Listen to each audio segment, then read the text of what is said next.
Armelle. Bonjour. Alors, tu es l'animatrice et la maître d'œuvre de cet espace qui accueille aujourd'hui le Salon du Livre dans le cadre de la Pride de Montpellier. C'est ça. Alors, raconte-nous un petit peu ton parcours qui t'a conduite à Ouh là là. créer en quelques mots, hein, qui t'a conduite à créer ce lieu intéressant. Alors, moi, mon parcours, je fais de l'accompagnement depuis une vingtaine d'années. J'ai accompagné beaucoup d'artistes en développement. À Marseille, j'avais une galerie d'art.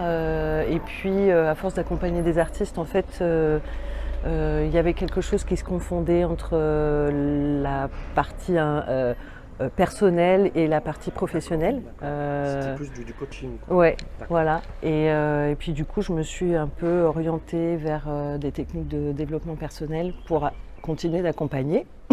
À la base, c'était des artistes, et puis en fait, finalement, ça s'est ouvert à d'autres publics. D'accord, donc tu as créé ce lieu seul ou avec une équipe qui était avec toi? Alors, au départ, ici, j'ai créé seule. Mais très vite, en fait, j'étais entourée de super personnes, d'ailleurs, qui sont pas loin. Viens, Camille. viens dire bonjour. Oui, tu peux. Voilà, Camille. J'ai discuté déjà avec Voilà, Camille qui est ostéopathe aussi, au centre. Donc, très vite, j'étais entourée de personnes comme Camille qui m'ont beaucoup soutenue. Puis, il y a un collectif qui s'est créé et avec lequel on co-crée des événements sur des thématiques.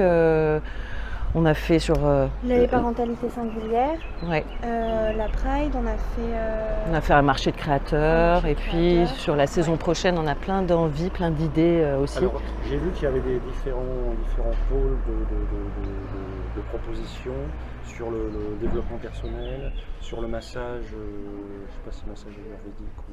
Massage ayurvédique, mais il y a plein de massages différents. Plein Oui. de prestations, de propositions Tout qui à fait. permettent à des personnes qui sont en souffrance ou qui sont curieuses de Oui. découvrir ces médecines orientales ou on dit parallèles. Oui. Et donc, fais-nous un petit condensé de tout ce que tu proposes. Alors, en fait, déjà, il y a deux sortes d'espaces. À l'espace akashique, il y a des espaces pour des consultations individuelles, comme D'accord. Camille fait. Mais Camille fait aussi, par exemple, des conférences ou des ateliers de groupe. Et il y a une salle dans laquelle il y a le salon du livre, ouais. où on peut accueillir des groupes et faire des propositions qui sont un peu différentes. Donc l'idée, c'est de pouvoir travailler et en groupe et sur de l'individuel. Et on a aussi des cours de yoga, de la danse, on a eu du clown, de l'art-thérapie, enfin voilà. Donc vraiment l'idée, c'est de travailler sur de la prise de conscience et d'accompagner au mieux-être par différentes techniques. Ça ne correspond pas à tout le monde de faire de la psychothérapie, donc on peut faire de la sophrologie, accompagner. Nous, on travaille beaucoup ensemble, par exemple. On accompagne nos patients ensemble. Avec la diététicienne aussi, on travaille beaucoup. Donc c'est un lieu qui est très spécifiquement axé sur le développement personnel, oui. Mais qui s'ouvre aussi à d'autres oui.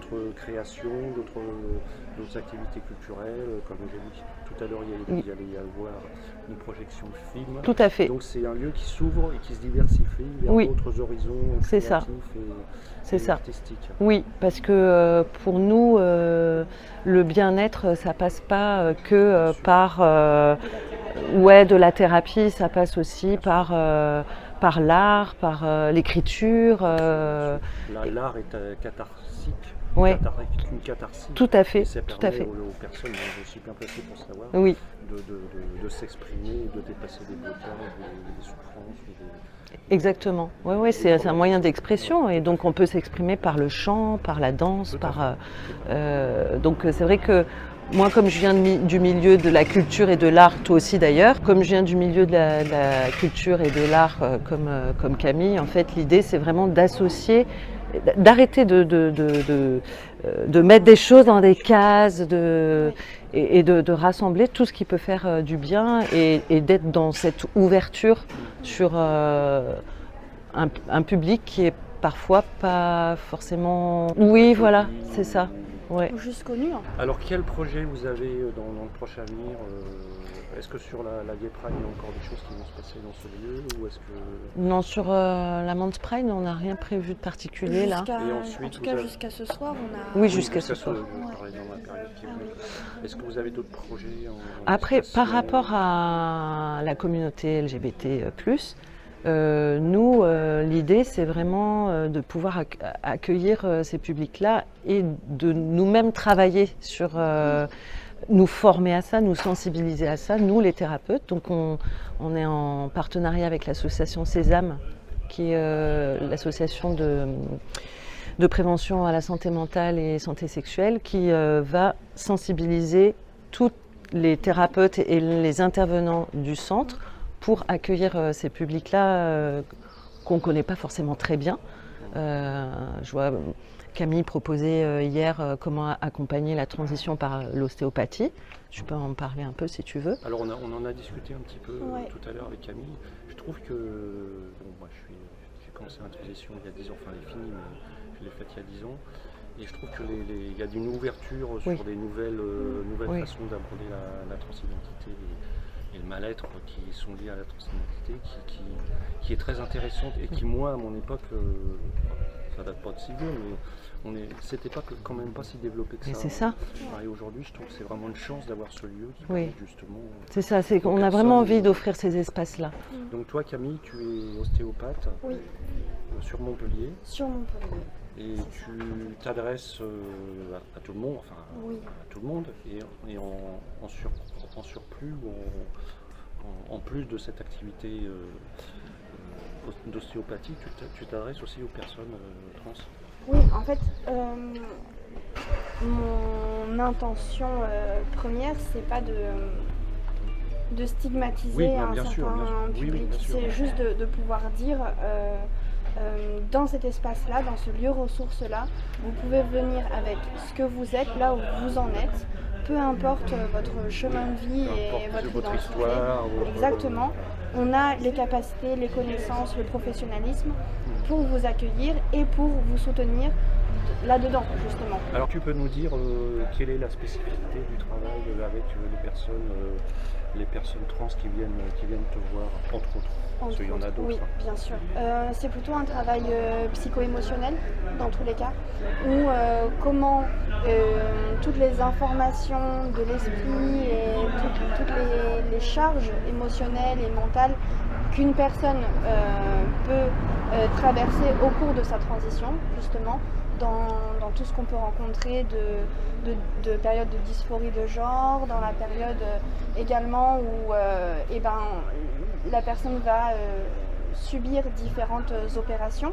Là, vraiment, le travail mécanique, comment justement on peut soutenir un corps qui est en transition, qui est en difficulté à ce moment-là, parce que c'est un passage, et comme tout passage, on rencontre des douleurs et des choses qui demandent de la contenance.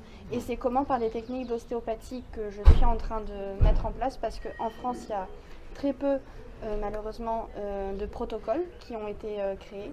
Donc ça c'est quelque chose qui me tient vraiment à cœur, d'essayer justement de le communiquer et d'avoir un retour, en fait. Parce que moi, toute seule, je vais rien faire. J'ai besoin d'avoir des patients et des patientes. Alors bon, en France, il y a une spécificité, c'est que c'est un parcours officiel, le PHP, qui moi me convient pas, mais bon, c'est un autre débat.